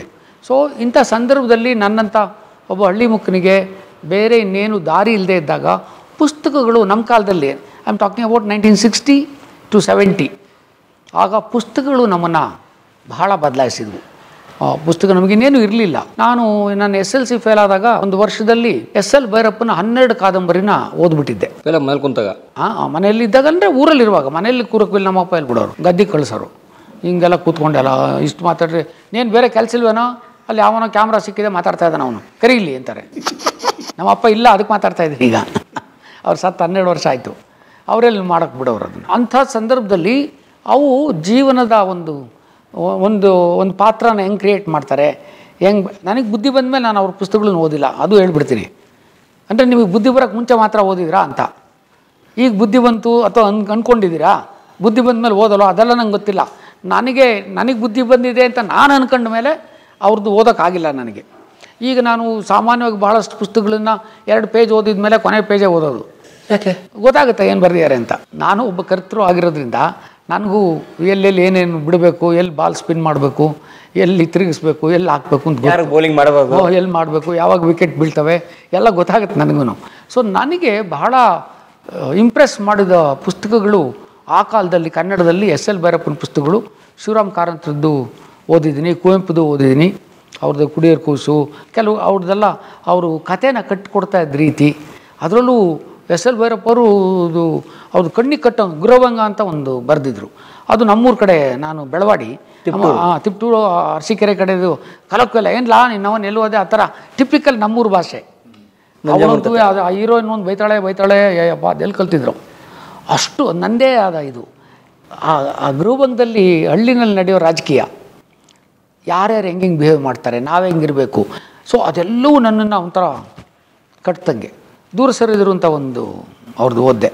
ಅದರಲ್ಲಿ 2 ಪ್ಯಾರಲಲ್ ಪಾತ್ರಗಳು, ನಾಯಕ ನಾಯಕಿ, ಟೀಚರು ಇವರು ಟೀಚರ್, ಇವಳು ವಯಸ್ಸು ಅವಳು ವಯಸ್ಸಾಗಿದೆ, ಇವನು ಯಾವ ಮದುವೆ ಆಗೋಕ್ಕಾಗಲ್ಲ, ಅವಳು ಮದುವೆ ಆಗೋಕ್ಕಾಗಲ್ಲ, ಬಟ್ ಅವರಿಬ್ಬರನ್ನು ಪ್ಯಾರಲಾಗೇ ಕ್ಯಾರೆಕ್ಟರ್ ತೊಗೊಂಡೋಗ್ತಾರೆ ಕೊನೆವರೆಗೂ. ನಾವಿಬ್ಬರು ಸರಳ ರೇಖೆಗಳು ಎಂದು ಮೀಟ್ ಆಗೋಕ್ಕಾಗಲ್ಲ ಅಂತೆ. ಆ ಪ್ಲಟೋನಿಕ್ ಲವ್ ಅಂತೀವಲ್ಲ, ಆ ಲವ್ನ ಅದೇನು ಚೆನ್ನಾಗಿ ಮಾಡಿದಾರೆ ರೀ. ಸೊ ಆ ಹೀರೋ ಏನೇನು ಡೈಲಾಗ್ ಹೊಡಿತಾನೆ, ನಾನು ಮೇಲೆ ಕೂತ್ಕೊಂಡು ಅವನ್ನೆಲ್ಲ ಹಂಗೆ ರಿಪೀಟ್ ಮಾಡ್ತಾ ಇದ್ದೆ. ಬುಕ್ ಓದ್ಬಿಟ್ಟು ರಿಪೀಟ್ ಮಾಡೋದು ಹಂಗೆ ಓದಿದ್ರೆ ಒಂದು ಸರಿ ಓದ್ರೆ ಅದು ನನ್ನ ತಲೆಗೆ ಪ್ರಿಂಟು. ಮತ್ತು ಅಲ್ಲೇನಾಗೋದು ಒಂದೇ ಪುಸ್ತಕ ಬರೋದು ಊರಿಗೆ. ನಾವು 12 ಜನ ಇದ್ವಿ ಓದೋರು. ಈಗ ನನಗೆ ಇವತ್ತು ಪುಸ್ತಕ ಬಂದರೆ ಇವತ್ತು ನನ್ನ ಕೈಲಿ ಎಷ್ಟಾಗುತ್ತೋ ಅಷ್ಟು ಓದ್ಬಿಡ್ಬೇಕು, ಮಾರನೇ ದಿವಸ ಪಕ್ಕದನಿಗೆ ಕೊಡಬೇಕು. ನಾಳೆ ಇಟ್ಕೊಳಂಗಿಲ್ಲ. ಅವನು ಓದಿ ಅವ್ನ ಪಕ್ಕದನಿಗೆ ಕೊಡ್ತಾನೆ. 12ನೇ ದಿವಸ ಆದಮೇಲೆ ಮತ್ತೆ ನನಗೆ ಬರುತ್ತೆ. ಆಗ ನಾನು ಇಲ್ಲಿವರೆಗೂ ಏನು ಓದಿದ್ದೆ ಅದು ಜ್ಞಾಪಕ ಇಟ್ಕೋಬೇಕು. ಅಲ್ಲಿಂದ ಮುಂದಕ್ಕೆ ಮತ್ತೆ ಓದಬೇಕು. ತಿರುಗಿ ಫಸ್ಟಿನ ಓದ್ತೀನಿ ನಂಗಿಲ್ಲ. ಇಲ್ಲ ತಿರುಗಿ ಬಂದು ಇಸ್ಕೊಂಡು ಹೋಗ್ತಾನೆ ನಾಳೆಗೆ ಅವನು. ಸೊ ಹಾಗಾಗಿ ನನ್ನ ಜ್ಞಾಪಕ ಇಟ್ಕೊಳ್ಳೋ ಶಕ್ತಿ ಹಂಗೆ ಬೆಳೀತಾ ಹೋಯಿತು. ಆ ಪುಸ್ತಕಗಳನ್ನು ಓದೋವಂಥದ್ದು, ಕ್ಲಾಸಲ್ಲಿ ಮಾಡೋವಂಥದ್ದು, ಮತ್ತು ಚಲನಚಿತ್ರಗಳು ಕಣ್ಣಿಗೆ ಕಾಣದೇ ಇರೋವಂಥದ್ದನ್ನು, ಕೇಳದೇ ಇರೋವಂಥದ್ದನ್ನು, ನಂಬೋಕ್ಕಾಗದೇ ಇರೋವಂಥದ್ದನ್ನು ನಮ್ಮ ಕಣ್ಣೆದುರುಗಡೆ ತೋರಿಸೋರಲ್ವಾ. ಅದು ರಾಮಾಯಣನೇ ಇರ್ಬೋದು. ನಾವೆಲ್ಲಿ ನೋಡಿದ್ವಿ ರಾಮಾಯಣ? ಯಾರು ಕಂಡಿದ್ದಾರೆ? ಯಾರು ರಾಮ ಅಂತ ಯಾರಿಗೆ ಗೊತ್ತು? ಯಾವ ಊರಿಗೆ ಹೋಗಪ್ಪ ಅಲ್ಲಿ ಹೇಳ್ತಾನೆ ರಾಮ ಇಲ್ಲೇ ಹುಚ್ಚವಿತಾ ಇದ್ದ ಅಂತಾರೆ. ಎಲ್ಲರೂ ಅವ್ರವ್ರಿಗೆ ತಕ್ಕಂತೆ ಏನೇನು ಬೇಕೋ. ಸೊ ಹಂಗೆ ನಾವೇನು ನೋಡಿರಲಿಲ್ಲ. ಅದನ್ನು ಚಲನಚಿತ್ರಗಳು ಹೇಳ್ಕೊಟ್ವು ನಮಗೆ. ಹುಡುಗರಾದಾಗ ನಮ್ಮನ್ನು ಬದಲಾಯಿಸಿದ್ವು. ಕೇಳೋ ಮಂಗಣ್ಣ ನೀ ಕೇಳೋ ತಿಮ್ಮಣ್ಣ, ಏಕೆ ನೀನು ಹೀಗೆ ಕುಂತೆ. ಜಗದಾತ್ಮಾನಂದರದು ಬದುಕಲು ಕಲಿಯಿರಿ ಅಂತ ಒಂದು ಪುಸ್ತಕ ಬರೆದಿದ್ರು. ಅದನ್ನು ಬಹಳ ಚೆನ್ನಾಗಿ ಓದ್ಕೊಂಡಿದ್ದೆ. ಅದಾದಮೇಲೆ ಇಂಗ್ಲೀಷ್ ಸಾಹಿತ್ಯಕ್ಕೆ ಅಂತ ನನ್ನ ತಲೆ ಒಡ್ಕೊಂಡ ಮೇಲೆ ನಮ್ಮ ಡಾಕ್ಟರ್ ಕೃಷ್ಣಮೂರ್ತಿಗಳಿವರು ನನಗೆ ಬಹಳ ಸಹಾಯ ಮಾಡಿದರು. ಸ್ಯಾಮ್ಯುಯಲ್ ಸ್ಮೈಲ್ಸ್ ಅಂತ 4 ಪುಸ್ತಕ ಬರೆದಿದ್ದಾನೆ. ಸೆಲ್ಫ್ ಹೆಲ್ಪ್, ಕ್ಯಾರೆಕ್ಟರ್, ಥ್ರಿಫ್ಟ್, ಇನ್ನೊಂದೇನೋ ಹೆಸರು ಮರೆತುಬಿಟ್ಟೆ. 4 ಪುಸ್ತಕ. ಅದರಲ್ಲಿ ಸೆಲ್ಫ್ ಹೆಲ್ಪ್ ಅಂತ ನನ್ನಂಥ ಬಡವರು ಬದುಕೋದು ಹೆಂಗೆ ಅನ್ನೋದನ್ನು ಹಂತವಾಗಿ ಕಣ್ಣಿಗೆ ಕಟ್ಟೋಂಗೆ ಹೇಳ್ಕೊಟ್ಟಿದ್ದಾನೆ. ಅದರಲ್ಲಿ ಬರೀತಾನೆ ಒಂದು ಪ್ಯಾರಾದಲ್ಲಿ, ಫಸ್ಟ್ ಪೇಜಲ್ಲೋ ಸೆಕೆಂಡ್ ಪೇಜಲ್ಲೋ, the British Empire was not built in Buckingham Palace, it is built in the fields of the play grounds of the Yeats and Keats ಅಂತಾನೆ. ಬ್ರಿಟಿಷ್ ಸಾಮ್ರಾಜ್ಯ ಬಕಿಂಗ್ಹ್ಯಾಮ್ ಪ್ಯಾಲೇಸ್ ಎಲ್ಲ ಕಟ್ಟಿದ್ದು ವೀರಾವೇಶ, ದೇಶಪ್ರೇಮ, ರೋಷ, ಸಂಸ್ಕಾರ, ಕಿಚ್ಚು ಇವೆಲ್ಲವನ್ನು ಕಳಿಸ್ಕೊಟ್ಟಿದ್ದು ಪ್ಲೇ ಗ್ರೌಂಡ್ಸ್ ಮತ್ತು ಪ್ರತಿ ಮನೆ. ಏನು ರೀ ಇಂಗ್ಲೀಷ್ನವ್ರು ಎಷ್ಟು ಜನ ಬಂದರು ರೀ ಇಂಡಿಯಾಕ್ಕೆ? ಬರೀ 20 ಜನ ಒಂದು ದೋಣಿಲಿ ಬಂದರು. ಅವ್ರು ಹೆಂಡ್ತಿನ ಕರ್ಕೊಂಬಂದ್ರಾ, ಸೈನ್ಯ ಕರ್ಕೊಂಬಂದ್ರಾ, ಎಲ್ಲ ಇಲ್ಲೇ ಮಾಡಿಕೊಂಡ್ರು. ನಮ್ಮ ಮೇಲೆ ಹೊಡೆದಾಡಿದ್ರು, ನಮ್ಮನ್ನು 200 ವರ್ಷ ಆಳಿದ್ರು. ಹೆಂಗ್ರಿ ಸಾಧ್ಯ ಆಯ್ತದು? ಹಾಗೆ ಅಲ್ಲಿ ಒಬ್ಬ ಕಟಕ butcher was picked up and sent in the next ship, next boat to the India. He becomes viceroy. ಒಬ್ಬ ಕಟಕ ಇಲ್ಲಿ ಬಂದರೆ ವೈಸ್ರಾಯ್ ಆಗ್ತಾನಲ್ರಿ. ನಮ್ಮೆಲ್ಲ ದಿಗ್ಧಂತಿಗಳಿಗಿಂತ ಮೇಲೆ ಯು ವಿಡಿಯಾಟ್ ಪಕ್ಕ ಆಫ್ ಅಂತ ನಾವು. ಆ ಶಕ್ತಿ ಒಬ್ಬ ಅಂಥ ಹುಡುಗನಿಗಿತ್ತು. ಅದು ಸೆಲ್ಫ್ ಹೆಲ್ಪು ನನಗೆ ಬಹಳ ಸಹಾಯ ಮಾಡ್ತು. ಹೆಂಗಿರಬೇಕು ಮನುಷ್ಯ, ಏನು ಮಾಡಬೇಕು. ಆಮೇಲೆ ಕ್ಯಾರೆಕ್ಟರ್ ಈಸ್, ನಾವು ಹೇಳ್ತೀವಿ ಕ್ಯಾರೆಕ್ಟರ್ ಇಲ್ಲದ ಯಾವುದೇ ಬೆಳವಣಿಗೆ ಅನೈಚ್ಛಿಕ ಬೆಳವಣಿಗೆ, ಕ್ಯಾನ್ಸರ್ ಬೆಳವಣಿಗೆ ಅಂತ. Character makes the man perfect. Character ಆತ್ಮವಿಲ್ಲದ ದೇಹವಿದ್ದಂತೆ ಅಂತೀವಲ್ಲ, ಹಾಗೆ ಕ್ಯಾರೆಕ್ಟರ್ ಇಲ್ಲದೆ ಇರೋ ಮನುಷ್ಯ ಅವ್ನು ಸುಮ್ಮನೆ ಬದುಕಿದ್ದು ಪ್ರಯೋಜನ, ಸತ್ರು ಪ್ರಯೋಜನ. ಥ್ರಿಫ್ಟ್ ಹೆಂಗೆ ಖರ್ಚು ಮಾಡಬೇಕು, ಹೆಂಗೆ ದುಡಿಬೇಕು, ಧರ್ಮದಿಂದ ಹೆಂಗೆ ದುಡಿಬೇಕು, ಅದನ್ನೆಲ್ಲ ಅದು ಹೇಳ್ಕೊಡ್ತು. ಅದಾದಮೇಲೆ ನಾರ್ಮನ್ ವಿನ್ಸೆಂಟ್ ಪೀಲ್ ಅಂಥೇಳಿ ಅವನು the power of positive thinking ಅಂತ ಒಂದು ಪುಸ್ತಕ ಬರೀತಾನೆ. ಪಾಸಿಟಿವ್ ಆಗಿ ಬದುಕೋದು ಹೆಂಗೆ. ಈಗಿನ ಥರ ಎಲ್ಲ ಪಾಸಿಟಿವ್ ನೆಗೆಟಿವ್ ಅಂತಾರೆ, ಹಂಗಲ್ಲ. ಒರಿಜಿನಲಾಗಿ ಬರೆದವನು ನಾರ್ಮನ್ ವಿನ್ಸೆಂಟ್ ಪೀಲ್. ಅವನದು ಅದೊಂದು ಪುಸ್ತಕ. ಆಮೇಲೆ ಈ ಡೇಲ್ ಕಾರ್ನಿಗಿದು ಭಾಳಷ್ಟು ಪುಸ್ತಕಗಳು. ಅವನು how to impress people, public speech ಹೆಂಗೆ ಮಾಡಬೇಕು, ಅದನ್ನೆಲ್ಲ ಅವನು ಹೇಳ್ಕೊಡ್ತಾನೆ. ಡಾಕ್ಟ್ರ್ ಆದಮೇಲೆ ಓದಿದ್ದು ಅಲೆಕ್ಸಿಸ್ ಕ್ಯಾರಲ್ ಅಂಥೇಳಿ ಒಬ್ಬ ಅಲೋಪತಿಕ್ ಡಾಕ್ಟ್ರು. ಅವನಿಗೆ ನೋಬಲ್ ಬರುತ್ತೆ. ಅವನು ಮ್ಯಾನ್ ದಿ ಅನ್ನೋನ್ ಅಂತ ಒಂದು ಪುಸ್ತಕ ಬರೀತಾನೆ, ಅವ್ಯಕ್ತ ಮಾನವ. ಅದು ಕನ್ನಡಕ್ಕೂ ಟ್ರಾನ್ಸ್ಲೇಟ್ ಆಯ್ತು. ಆಮೇಲೆ ಅದು ಎಲ್ಲ ಡಾಕ್ಟ್ರು ಮ್ಯಾನ್ ದಿ ಅನ್ನೋನ್ ಓದ್ದೆ ಯಾರು ಒಬ್ಬ ಡಾಕ್ಟ್ರು ನಾನು ಡಾಕ್ಟ್ರ್ ಆಗಿದ್ದೀನಿ ಅಂತ ಹೇಳಿದರೆ ನಾನು ಹೇಳ್ತೀನಿ ಅವ್ನು ಡಾಕ್ಟ್ರ್ ಆಗದೇ ಇರೋದೇ ವಾಸಿ ಅಂತ. ಅಂಥ ಬುಕ್ ಅದು, ಮ್ಯಾನ್ ದಿ ಅನ್ನೋನ್ ಅಂತ. ಏನಿದೆ ಅಂತ ಸರ್? ಅವ್ನು ಹೇಳ್ತಾನೆ ಹೂ ಇಸ್ ಮ್ಯಾನ್ ಅಂತ ಕೇಳ್ತಾನೆ. ಅವನ ಕಣ್ಣ, ಕಿವಿನ, ಮೂಗ, ಹಾರ್ಟ, ಹೊಟ್ಟೆನ, ಏನು ಮನುಷ್ಯ ಅಂದ್ರೆ ಯಾರು? He was the only man. ಸರಿಯಾದ ಉತ್ತರ ಕೊಟ್ಟಿರೋದು Alexis Carrel. The taster behind the tongue, the smeller behind the nose, the thinker behind the brain, the hearer behind the ear, this mind, body and intellect is man ಅಂತಾನೆ. ಇದನ್ನು ನಮ್ಮ WHO ಕೊಟ್ಟಿಲ್ಲ. MBBS ಓದ್ಬಿಡೋದಲ್ಲ, ಮನುಷ್ಯ ಅಂತಾನೆ ಯಾರು ಒಂದು ಗೊತ್ತಿಲ್ಲದೆ ಏನು ರೀ ಮಾಡ್ತೀರಾ ನೀವು? So Alexis Carol has change my thoughts. ಇತ್ತೀಚೆಗೆ ಒಂದು ಓದಿದೆ, the art of winning war ಯುದ್ಧವನ್ನು ಗೆಲ್ಲುವ ಕಲೆ. ಚೈನಾದ ಪುಸ್ತಕ. ಎದುರುಗಡೆ ಅವ್ನು ಹಿಂಗೆ ಮೂವ್ ಆಗಿದ್ರೆ ನೀನು ಹೆಂಗೆ ಮೂವ್ ಆಗಬೇಕು, ಇವನು ಆಗದೆ ಇದ್ರೆ ಅಂದರೆ ಅವೆಲ್ಲ ಆಧುನಿಕ ಜಗತ್ತಿಗೆ ಅಡಾಪ್ಟ್ ಮಾಡ್ಕೋಬೇಕು. ಅದು ಓದಿದೆ. ಇನ್ನೊಂದು ಪುಸ್ತಕ ನನ್ನನ್ನು ಭಾಳ ಇಂಪ್ರೆಸ್ ಮಾಡಿದ್ದು, ಮತ್ತು ಅದ್ರ ಮೇಲೆ 2 ಎಪಿಸೋಡ್ ನಾನು ZTVಗೆ ಮಾಡಿದ್ದೆ. The man's search for meaning ಅಂತ. The man's search for meaning ಅಂತ. ವಿಕ್ಟರ್ ಫ್ರಾಂಕಲ್ ಅಂತ. ಅವನು ವಿಯೆನ್ನಾದ ಒಬ್ಬ ದೊಡ್ಡ ಸೈಕ್ಯಾಟ್ರಿಸ್ಟು. ಅವನ ಇಡೀ ಪುಸ್ತಕದ ಸಾರ ಏನಪ್ಪ ಅಂದರೆ, if you know why you are living, WHY capital ಬರಿತಾನೆ. If you know why you are living you will somehow live ಅಂತ. ಹೌ ಅಂತ HOW ಆಗ್ತಾನೆ ದೊಡ್ಡದಾಗಿ. ವೈ ಅಂತ ಗೊತ್ತಿದ್ದರೆ ಹೌ ಹೆಂಗಾರು ಬದುಕ್ತೀಯ ನೀನು ಅಂತ. ಅದು ಜೀವನದ ಕಲೆ. ಅವನು ಸರ್ಚ್ ಫಾರ್ ಮೀನಿಂಗ್ ಅಂತ, ಬದುಕಿನ ಅರ್ಥ ಏನು ಅಂತ ಹೋರಾಡ್ದಾನ ಅವನೊಬ್ಬನೇ. ಸೈಕ್ಯಾಟ್ರಿನಲ್ಲಿ 3 ಜನ ಟಾಪ್ ಪುಸ್ತಕ ಬರೀತಾರೆ ಈ ಪ್ರಪಂಚದಲ್ಲಿ. ಮೊದಲನೇದು Sigmund Freud wellness of pleasure ಅಂತಾನೆ. ಅವನ ಇಡೀ ಸಾರ, ಚಿಂತನೆಯ ಇಡೀ ಸಾರ ವೆಲ್ನೆಸ್ ಆಫ್ ಪ್ಲೆಜರ್ ಅಂತಾನೆ. ಅದಾದಮೇಲೆ ಅವನು ನೋಡಿ, ಯಾರು ಈ 3 ಜನನೂ ಆಸ್ಟ್ರಿಯಾದಲ್ಲೇ ಹುಡ್ತಾರೆ, ವಿಯೆನ್ನಾದಲ್ಲಿ ಹುಡ್ತಾರೆ ಅವರೆಲ್ಲ. ಅವನು ಎರಡನೇವನು ಅಡ್ಲರ್ ಅಂತ. ಅಡ್ಲರ್ನ ಥಿಯರಿ ಏನು ಅಂದರೆ ವೆಲ್ನೆಸ್ ಆಫ್ ಪವರ್ ಅಂತಾನೆ. ಎಲ್ಲ ಪವರ್ ಸುತ್ತನೇ ನಡೆಯುತ್ತೆ ಜೀವನ ಅಂತಾನೆ. ಅವನು ಪ್ಲೆಜರ್ ಅಂತಾನೆ. ಯಾರು? ನಮ್ಮ ಸಿಗ್ಮಂಡ್ ಫ್ರಾಯ್ಡ್. ಅದಕ್ಕೆ ಅವನು ಈಡಿಪಸ್ ಕಾಂಪ್ಲೆಕ್ಸು, ತಾಯಿಗೆ ಮಗನ ಮೇಲೆ ಪ್ರೀತಿ, ತಂದೆಗೆ ಮಗಳ ಮೇಲೆ ಪ್ರೀತಿ, ಈಡಿಪಸ್ ಕಾಂಪ್ಲೆಕ್ಸ್ ಎಲ್ಲ ಬರೆದ್ನಲ್ಲ. ಪ್ಲೆಜರ್ ಈಸ್ ದಿ ಮೈನ್ ಕಾಸ್ ಅಂತಾನೆ ಅವನು.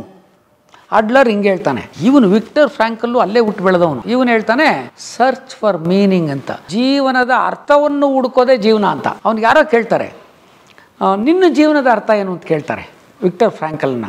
ಬೇರೆಯವರು ತಮ್ಮ ಜೀವನದ ಅರ್ಥವನ್ನು ಕಂಡುಕೊಳ್ಳುವ ಹಾಗೆ ಮಾಡುವುದೇ ನನ್ನ ಜೀವನದ ಅರ್ಥ ಅಂತಾನೆ. ಅದು ನನಗೆ ಅನ್ವಯ ಆಗುತ್ತೆ. That's life. ಸೊ ಈ ಪುಸ್ತಕಗಳು ನನ್ನನ್ನು ಮಾಡಿದ್ದಾವೆ. ನಾನು ಹೇಳ್ದಂಗೆ ರಾಜ್ಕುಮಾರ್ ಪಿಕ್ಚರ್ಗಳು ಮಾಡಿದ್ದಾವೆ, ಬಾಕಿಯವ್ರ ಪಿಕ್ಚರ್ಗಳು ಮಾಡಿದ್ದಾವೆ. ಐ ವಾಸ್ ಇನ್ಫ್ಯಾಕ್ಟ್ ಅಮಿತಾಭನ್ ನೋಡ್ತಾ ಇದ್ದೆ. ಅಲ್ಲಿ ಹೊಡೆತ ತಿಂದು ಅಲ್ಲಿ ಮಲಗಿದ್ದ ಬಾಂಬೆ ಆಸ್ಪತ್ರೆಯಲ್ಲಿ. ಜಯಭಾದ್ರಿಗೆ ಫೋನ್ ಮಾಡೋರು, ಅವ್ರನ್ನೆಲ್ಲ ಹತ್ತಿರದಿಂದ ಕಾಣೋವಂಥದ್ದು ಆಯಿತು.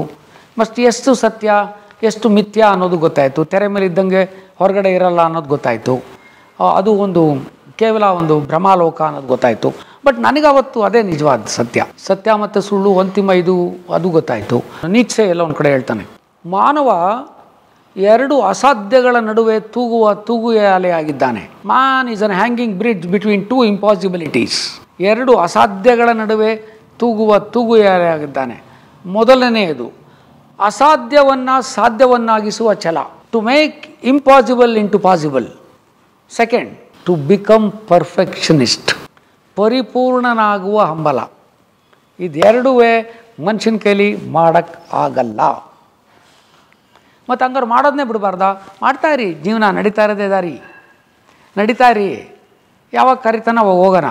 ಅವನು ಮುಖೇಶು ತುಮಾರೇ ಮಹಲ್ ಸಬ್ ಚಾರೆ ಇದರಿ ಸಬ್ ರಹ ಜಾಯಂಗೆ ಸಬ್ ಚಾರೆ ಅಂತ ನಾವು. ಸಜನ್ ರೇ ಝೂಟ್ ಮತ್ ಬೋಲೋ ಖುದಾ ಕೆ ಪಾಸ್ ಜಾನಾ ಹೈ. ಸೊ ನಾವು ಜೀವನದ ಅರ್ಥವನ್ನು ಹುಡ್ಕೋಕೆ ಕಲ್ತ್ಕೊಂಡ್ರೆ ಬರೀ ಮನುಷ್ಯ ಪ್ರಾಣಿ ಥರ ಊಟೋದು, ತಿನ್ನೋದು, ಬದುಕೋದು, 2 ಮಕ್ಳು ಹುಡ್ಸೋದು, ಒಂದು ಕಾರ್ ಮಾಡೋದು, ಒಂದು ಇದು ಮಾಡೋದು, ಒಂದು ದಿವಸ ಸತ್ತೋಗೋದು, ಏನಿದ್ರಿ ಅದರಲ್ಲಿ? ಮಿಲಿಯಾಂತರ ವರ್ಷದಿಂದ ಅದನ್ನೇ ಮಾಡ್ಯಾರೆ. 4 ಜನಕ್ಕೆ ಅನುಕೂಲ ಆಗುವಂಥ ಬದುಕಿದ್ರೆ ನೀವು ಈ ಬದುಕಿಗೆ ಹುಟ್ಟಿದ್ದಕ್ಕೂ ಸಾರ್ಥಕ. ಅದನ್ನು ನಾನು ಕಂಡುಕೊಂಡಿದ್ದೀನಿ. ನನ್ನ ಜೀವನದ ಗುರಿ ಅದೇ ಆಗಿರುತ್ತೆ. ಆ 100 ಜನದ ಮುಖದಲ್ಲಿ ಕಳೆ ನೋಡ್ತೀನಲ್ವ, ರಾತ್ರಿ ಬಂದು ಮಲ್ಕೋಬೇಕಾರೆ ಯಾರ್ದೋ ಮುಖದಲ್ಲಿ ನಗು, ಯಾರ್ದೋ ಮುಖದಲ್ಲಿ ಸಂತೋಷ. ಅದೇ ನಾನು ಹೇಳ್ತಾ ಇರ್ತೀನಿ, giving hopes to hopeless people ಅಲ್ಲ, ಹೋಪ್ಲೆಸ್ ಪೀಪಲ್. ಅದು ಜೀವನದ ಗುರಿ. ಅದನ್ನು ನಾನು ಇಟ್ಕೊಂಡು ಬಂದಿದ್ದೀನಿ. ನನಗೆ ಖುಷಿ ಕೊಟ್ಟಿದೆ. ಐ ಥಿಂಕ್ ಇದನ್ನು ಹಿಂಗೆ ಮುಂದುವರ್ಸ್ಕೊಂಡು ಹೋಗ್ತೀನಿ.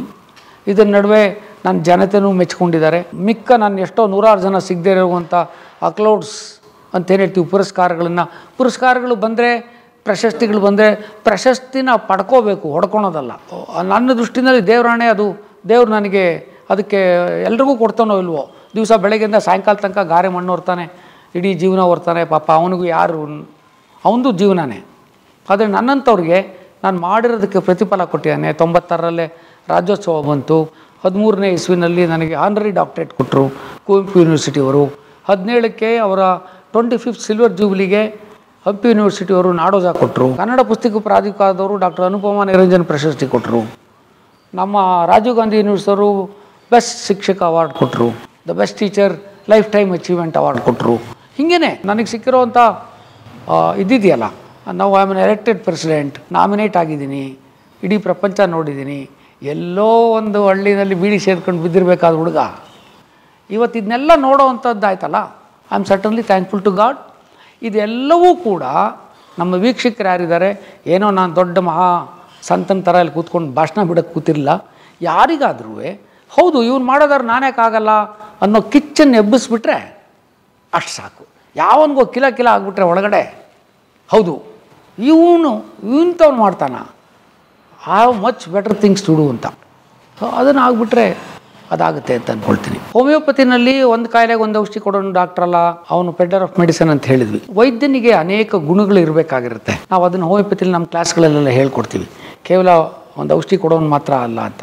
ತಾಯಿಯ ಮಮತೆ ಇರಬೇಕು, ಪ್ರೇಮಿಯ ಆರಾಧನಾ ಗುಣ ಇರಬೇಕು, ಹದ್ದಿನ ಕಣ್ಣಿರಬೇಕು, ತಾಯಿಯ ವಾತ್ಸಲ್ಯ ಇರಬೇಕು.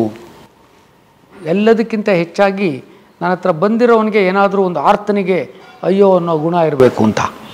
ಇನ್ನೂ ಮುಂದುವರೆದು ನಾವು ಒಬ್ಬ ವೈದ್ಯ ಹೆಂಗಿರಬೇಕು ಅಂತ ಹೇಳ್ತೀವಿ. ಅವನಿಗೆ ಬಲ, ಐಶ್ವರ್ಯ, ವೀರ್ಯ, ಶಕ್ತಿ, ತೇಜಸ್, ಸೌಶೀಲ್ಯ, ವಾತ್ಸಲ್ಯ, ಕಾರುಣ್ಯ, ಸಾಮ್ಯ, ಔದಾರ್ಯ, ಚಾತುರ್ಯ, ಧೈರ್ಯ, ಸ್ಥೈರ್ಯ, ಶೌರ್ಯ, ಪರಾಕ್ರಮ, ಪ್ರಭುತ್ವ, ಕೃತಿತ್ವ, ಹಾಗೆಯೇ ಆಪ್ತ ಸಖ, ಹಿಂಗಿರಬೇಕು ಒಬ್ಬ ವೈದ್ಯ.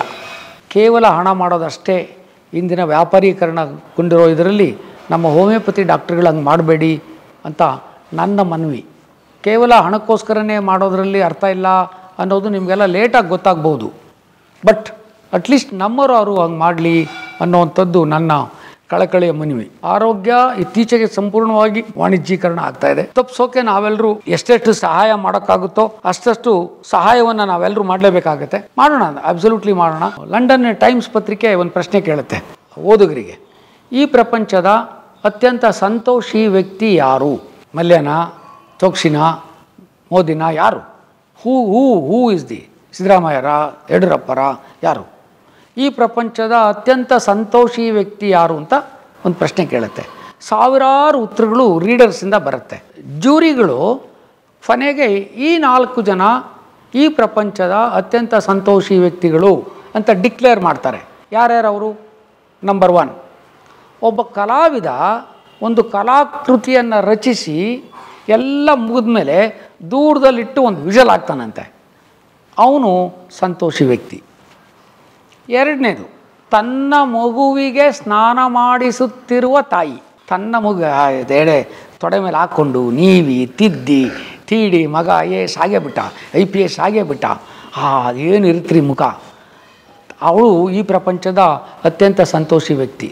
3ನೇದು, ಒಂದು ಮಗು ಸಮುದ್ರದ ಅಡಿಯಲ್ಲಿ ಮರಳಿನಲ್ಲಿ ಮನೆ ಮಾಡಿ ಆ ಗುಪ್ಪೆ ನಿಂತ್ಕೊಂಡ ಮೇಲೆ ದೂರದಲ್ಲಿ ನಿಂತ್ಕೊಂಡು ಕೇಕೆ ಹಾಕಿ ಕುಣ್ಕೊಂಡು ನಗುತ್ತಂತೆ, ಅದು. ಇಷ್ಟೆಲ್ಲ ಯಾಕೆ ಹೇಳಿದೆ ಅಂತೀರಾ? 4ನೇದು ನನಗೆ ಸೇರಿದ್ದು. ತನ್ನೆಲ್ಲ ತೀಕ್ಷ್ಣ ಬುದ್ಧಿಮತ್ತೆ, ತನ್ನೆಲ್ಲ ನಿಖರ ವಿವೇಚನೆ, ತನ್ನೆಲ್ಲ ಶಕ್ತಿಯನ್ನು ಉಪಯೋಗಿಸಿ ಒಬ್ಬ ರೋಗಿಯನ್ನು ಸಾವಿನ ದವಡೆಯಿಂದ ಪಾರು ಮಾಡಿದ ವೈದ್ಯ. ಇವರು ಸಂತೋಷಿ ವ್ಯಕ್ತಿಗಳು. ಕೊನೆಯಲ್ಲಿ ಬರೀತಾರೆ ಅವರು, ಪ್ಲೀಸ್ ನೋಟ್, ದಯವಿಟ್ಟು ಗಮನಿಸಿ, ಏನು? Money, power, sex has no role to play. ಸಂತೋಷವಾಗಿರಬೇಕಾದ್ರೆ ಇದು ಯಾವುದೂ ನಿಮಗೆ ಬೇಕಾಗಿಲ್ಲ ಅನ್ನೋದು ಗೊತ್ತಿರಲಿ ಅನ್ನೋದು. ಓ ಗಾಡ್, ಅದೊಂದು. ಅದು ಅಫ್ಕೋರ್ಸ್ ಅದೆಲ್ಲ ದಾಸರು ಅವತ್ತೇ ಹೇಳಿಬಿಟ್ರು. ಇನ್ಫ್ಯಾಕ್ಟು ಮಂತ್ರದ ಫಲವೇನು ಮನಶುದ್ಧಿ ಇಲ್ಲದನಕ, ತೀರ್ಥದ ಫಲವೇನು ತನು ಶುದ್ಧಿ ಇಲ್ಲದನಕ, ಮಿಂದು ಫಲವೇನು ಮೀನು ಮೊಸಳೆಗಳ ಹಾಗೆ, ನಿಂದು ಫಲವೇನು ಶ್ರೀಶೈಲದ ಕಾಗೆಯ ಹಾಗೆ, ಹೊರಗೆ ಮಿಂದು ಒಳಗೆ ಮೀಯದವನ ಕಂಡು ನಗುತ್ತಿರನು ನಮ್ಮ ಪುರಂದರ ವಿಠಲ ಅಂತ. ಇದನ್ನು ಯಾಕೆ ಹೇಳಿದೆ ಅಂದರೆ, ನಾವೆಲ್ಲರೂ ಜೀವನದಲ್ಲಿ ಏನಾಗಿರಲ್ವೋ ಅದು ತೋರಿಸ್ಕೊಳ್ಳೋಕೆ ಪ್ರಯತ್ನ ಮಾಡ್ತೀವಿ, ನಾಟಕ ಮಾಡೋಕ್ಕೆ ಪ್ರಯತ್ನ ಮಾಡ್ತೀವಿ, ಹೊರಗಡೆ ಒಂದು ಒಳಗಡೆ ಒಂದು ಮಾಡ್ತೀವಿ. ಎಲ್ಲರೂ ಮಾಡಬೇಕಾಗುತ್ತೆ, ಸ್ವಲ್ಪ ಒಪ್ಕೊಳ್ಳೋಣ, ಒಂದು 10%. ಬಟ್ ಆ ಆ್ಯಟಿಟ್ಯೂಡ್ಗಳನ್ನ ಬಿಟ್ಟರೆ ನೀವು ಪರಿಪೂರ್ಣತೆ ಹತ್ರ ಹೋಗೋಕ್ಕಾದ್ರು ಒಂದು ದಾರಿ ಆಗುತ್ತೆ. ಖಂಡಿತ ಮನುಕುಲದ ಏಳಿಗೆ ಆಗುತ್ತೆ. ಈ ಭೂಮಿ, ಈ ತಾಳ್ಮೆ, ಈ ನಮ್ಮ ರತ್ನಗರ್ಭ ವಸುಂಧರೆ ಮೇಲೆ ನಾವೆಲ್ಲ ಎಲ್ಲರೂ ಸಾಹಚರ್ಯದಿಂದ ಇರುವಂಥ ಒಂದು ಬಾಳ್ವೆ ನಡೆಸೋಕ್ಕಾಗತ್ತೆ. ಅದು ಗೊತ್ತಿರಲಿ. ನಾವು ಕೊನೆಯ ಪಕ್ಷ ನನ್ನಿಂದ ಏನು ಅನುಕೂಲ ಮಾಡಿಕೊಡೋಕ್ಕೆ ಹೋಗದೆ ಇದ್ದರೆ ಯಾರಿಗೂ ತೊಂದರೆ ಮಾಡ್ದಂಗೆ ಬದುಕೋದನ್ನು ಕಲ್ತ್ಕೊಳ್ಳಿ. ಭಾಳಷ್ಟು ಜನ ಕೇಳ್ತೀವಿ ನಾವು, ಅವನು ಸರಿ ಇಲ್ಲ, ಇವನು ಸರಿ ಇಲ್ಲ. ನೋಡಿ ಡಾಕ್ಟ್ರೇ, ನಮ್ಮ ಆಫೀಸರಿಗೆ ಮಾಡಿಬಿಟ್ಟ, ಇನ್ನೊಂದು ಮಗ ಭಾಳ ಕಣ್ಣನ ಮಗ, ಯಾರೋ ಜಡ್ಜ್ ಬಂದೋಗಿರ್ತಾನೆ, ನೆಕ್ಸ್ಟ್ ಲಾಯರ್ ಬರ್ತಾನೆ, ಸರ್ ಏನು ನಿಮ್ಮ ಹತ್ರ ಬಿಡ್ತಾ ಇದ್ದ ಪುಂಗಿ, ಅವನು ಭಾಳ ಇದ್ದಿದ್ದಾನೆ ಸರ್, ಅವ್ನು ಭಾಳ ಹಂಗಿದ್ದಾನೆ ಸರ್ ಅಂತ. ಮತ್ತು ಇವರು ಅವಳು ಸರಿ ಇಲ್ಲ, ನಮ್ಮ ಅತ್ತೆ ಸರಿ ಇಲ್ಲ, ಗಂಡ ಸರಿ ಇಲ್ಲ.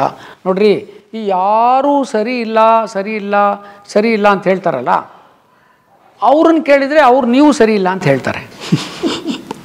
ಈ ಪ್ರಪಂಚವನ್ನು ನೀವು ಸೃಷ್ಟಿ ಮಾಡಿಲ್ಲ. ಯಾರು ಹೆಂಗಿದ್ದಾರೆ, ಹೆಂಗಿರಬೇಕು ಅಂತ ಹೇಳೋ ಹಕ್ಕು ನಿಮಗಿಲ್ಲ. ಯಾರ್ಯಾರು ಹೆಂಗಿರ್ತಾರೋ ಹಂಗಂಗೆ ಇರ್ತಾರೆ. ನಿಂಗೆ ಬೇಕಾದ್ರೆ ಹೊಂದ್ಕೋ, ಇಲ್ದಾರೆ ರೈಟ್ ಹೇಳ್ತಾರೆ ಇವರು. Lead, follow or get out of the way. ಅದು ಜೀವನದ ಗುರಿನ ಹಂಗಿಟ್ಕೊಳ್ಳಿ. ಎಲ್ಲರೂ ನೀವು ಬದುಕ್ತೀರಿ. ನಿಮ್ಗೆಲ್ರಿಗೂ ಒಳ್ಳೆಯದಾಗಲಿ. ಪರಮೇಶ್ವರ್ಗೆ ಮತ್ತು ಅವ್ರ ತಂಡಕ್ಕೆ ಇದೇ ರೀತಿ ಅವರು ನಮ್ಮಂಥವ್ರನ್ನ ಆಗಿಂದಾಗೆ ಮಾಡ್ತಾ ಇರಲಿ. ಇಂಟರ್ವ್ಯೂ ನೋಡೋಣ, ಎಲ್ರಿಗೂ ಒಳ್ಳೆಯದಾಗಲಿ ಅಂತ ಹೇಳಿ ನಮಸ್ಕಾರ. ಭಾಳ ಧನ್ಯವಾದ ಡಾಕ್ಟರ್ ಪಿ ಟಿ ರುದ್ರೇಶ್. ಅವರ ಒಂದೊಂದು ನಿಮಿಷಕ್ಕೂ ಬೆಲೆ ಇದೆ. ಅಂದರೆ ಹಣದ ಮೌಲ್ಯ ಲೆಕ್ಕ ಹಾಕ್ತಿಲ್ಲ ನಾನು. ಜಾತಕ ಪಕ್ಷಿಗಳಿಂದ ಕಾಯುವವರು, ಅವರ ರೋಗಿಗಳು ಅನೇಕ ಜನ, ಸಾವಿರಾರು ಜನ, ಲಕ್ಷಾಂತರ ಜನ. ಅಂಥದ್ದು ನಮಗೆ ಸುಮಾರು ಒಂದು 3-4 ಗಂಟೆ ಸುದೀರ್ಘವಾದ ಸಮಯ ಕೊಟ್ಟು ಮನೆ ಮಕ್ಕಳ ಹಾಗೆ ಅವ್ರು ನಮ್ಮನ್ನು ಆತಿಥ್ಯ ಕೊಟ್ಟರು. ಅವ್ರಿಗೂ ಮನೆಯವ್ರಿಗೂ ಒಳ್ಳೆಯದಾಗಲಿ ಅಂತ ಕೇಳ್ಕೊತಾ ಸರ್, ಧನ್ಯವಾದ ತಮಗೆ. ಒಂದೇ ಒಂದು ಕುತೂಹಲ ನನಗೆ, ತಮ್ಮ ದಿನಚರಿ ಹೇಗಿರುತ್ತೆ ಅಂತ ಕೇಳ್ಬಿಡೋಣ ಅಂತ. ಈಗ ನಾನು ಕೋಣ ಹೊಡ್ಕೊಂಡು ಎಡಗಡೆ ಹೋಗೋಣ ಅಂತ ಮಾಡಿದ್ದೆ. ನಮಗೊಂದು ಅರ್ಧ ದೂರ ಹೋದ್ಮೇಲೆ ಬಲಗಡೆಗೆ ಹೋಗಿ ಶುರು ಮಾಡ್ತು. ಈಗ ನಾನು ಸುಮ್ಮನೆ ಎಡಗಡೆಗೆ ಹೋಗ್ಬಿಟ್ರೆ ನೋಡೋರ್ಗೆ ಆಭಾಸ ಆಗುತ್ತಲ್ವಾ. ನೋಡು, ಇವನೊಂದು ಕಡೆ ಕೋಣ ನೋಡ್ಕೊಂಡು ಹೋಗ್ತಾನೆ, ಅದೊಂದು ಕಡೆ ಹೋಗ್ತಾನೆ. ನಾನು ಕೋಣ ಹೆಂಗೆ ಹೋಗುತ್ತೆ ಹಂಗೆ ಹೋಗೋದು ಶುರು ಮಾಡಿಬಿಟ್ಟೆ. ಸೊ ಜೀವನ ನನ್ನನ್ನು ಹೆಂಗೆ ತೊಗೊಂಡು ಹೋಗುತ್ತೋ ಹಂಗೆ ತೊಗೊಂಡು ಹೋಗ್ತೀನಿ. ದಿನಚರಿ ಅಂತ ನನಗೇನು ಫಿಕ್ಸ್ಡ್ ಆಗಿರಲ್ಲ. ಹೇಳ್ತೀನಿ, ಒಂದು ವಾಕ್ ಏನೂ ಇಲ್ಲ, ಕಾಫಿ ಕುಡಿತೀನಿ. ನಾನು ಮಾಡಲೇ ಇಲ್ಲ ನನ್ನ ಲೈಫಲ್ಲಿ. ಅದೆಲ್ಲ ಎಕ್ಸರ್ಸೈಸ್ ಮಾಡಬೇಕು, ಯೋಗ ಮಾಡಬೇಕು, ಧ್ಯಾನ ಮಾಡಲಿಲ್ಲ. ಅಲ್ರಿ, ನಾಳೆ ಬೆಳಿಗ್ಗೆ ಇದ್ದರೆ ಯಾವನೋ SLCಗೆ ಫೀಸ್ ಕಟ್ಟಬೇಕು ಅವನ ಮಗನಿಗೆ. ಅದು ಕಟ್ತಾ ಇದ್ರೆ ಇಡೀ ಜೀವನ ಹಾಳಾಗೋಗುತ್ತೆ. ಅವನಿಗೆ ಕೂತ್ಕೊಂಡು ನೀನು ಧ್ಯಾನ ಮಾಡು ಅಂದರೆ ಹುಚ್ಚಲ್ವಾ?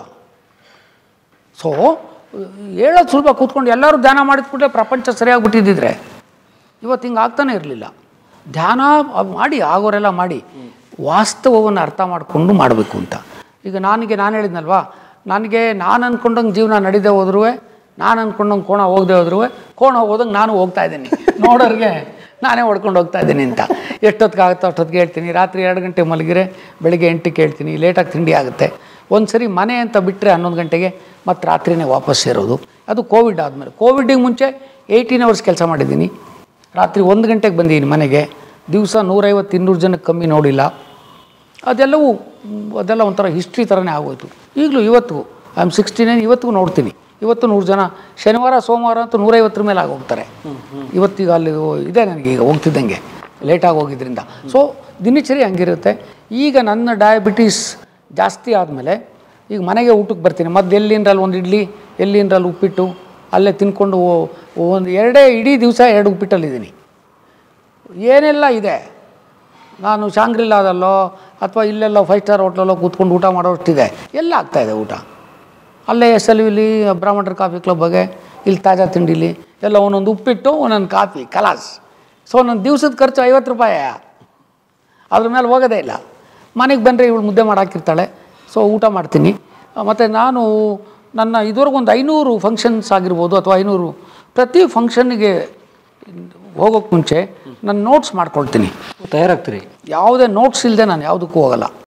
ಬಾಯಿಗೆ ಬಂದಾಗ ಮಾತಾಡಲ್ಲ? ನೋವೇ ಒಂದು ಮೇಲೆ ಯಾರು ಒಂದು ರಿಸರ್ಚ್ ಮಾಡಿದರೆ ಅವ್ರಿಗೊಂದು ಇಷ್ಟೇ ಹತ್ರ ಸಿಕ್ಕುತ್ತೆ. 10 ವರ್ಷದಲ್ಲಿ ಎಲ್ಲ ಟಾಪಿಕ್ಕು. ದೂರದರ್ಶನ್ಗೆ ಒಂದು ಕಿಲ್ಲಿಂಗ್ ವಿತ್ ಕೈಂಡ್ನೆಸ್ ಅಂತ ಮಾಡಿದ್ದೆ.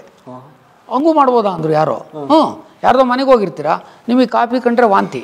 ಅವನು ನಮ್ಮ ಮನೆಗೆ ಬಂದು ಹಂಗೆ ಹೋಗೋದಾ, ಒಂದು ಲೋಟ ಕಾಫಿ ಕುಡ್ಕೊಂಡು ಹೋಗಿ ಅಂತಾನೆ. ಅವನು ಕುಡಿದ್ರೆ ಅಲ್ಲಿ ಹೊರಗಡೆ ಹೋಗಿ ವಾಂತಿ ಮಾಡಬೇಕು. ಕಿಲ್ಲಿಂಗ್ ವಿತ್ ಕೈಂಡ್ನೆಸ್ ಅಂದರೆ ಅಷ್ಟು ಸೂಕ್ಷ್ಮವಾಗಿರೋ ಪ್ರೋಗ್ರಾಮು ಮಾಡಿದ್ದೀವಿ. ಸೊ ಎಲ್ಲದ್ರ ಬಗ್ಗೆ ಮಾಡಿದ್ದೀವಿ.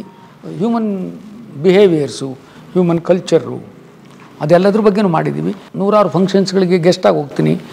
ಒಪ್ಕೊಳ್ಳೋಕೆ ಕಷ್ಟ ಆಗುತ್ತೆ, ಆದರೂ ಹೋಗ್ತೀನಿ. ಕಾರಣ ಇಷ್ಟೇ, ಒಂದು ಕಾಲದಲ್ಲಿ ಹೋಮಿಯೋಪತಿ ಅವ್ರಿಗೇನು ಬೆಲೆ ಇರಲಿಲ್ಲ. ಇವತ್ತು ಎಲ್ಲ ಬೆಲೆ ಕೊಡ್ತಾರೆ, ಕರೀತಾರೆ, ಚೀಫ್ ಗೆಸ್ಟಾಗಿ ಕರೀತಾರೆ, ಅದಿನ್ನೇನಕ್ಕೋ ಕರೀತಾರೆ, ಅಲ್ಲಿ ಭಾಷಣಕ್ಕೆ ಕರೀತಾರೆ, ಆಲ್ ಓವರ್ ಇಂಡಿಯಾ ಕರೀತಾರೆ.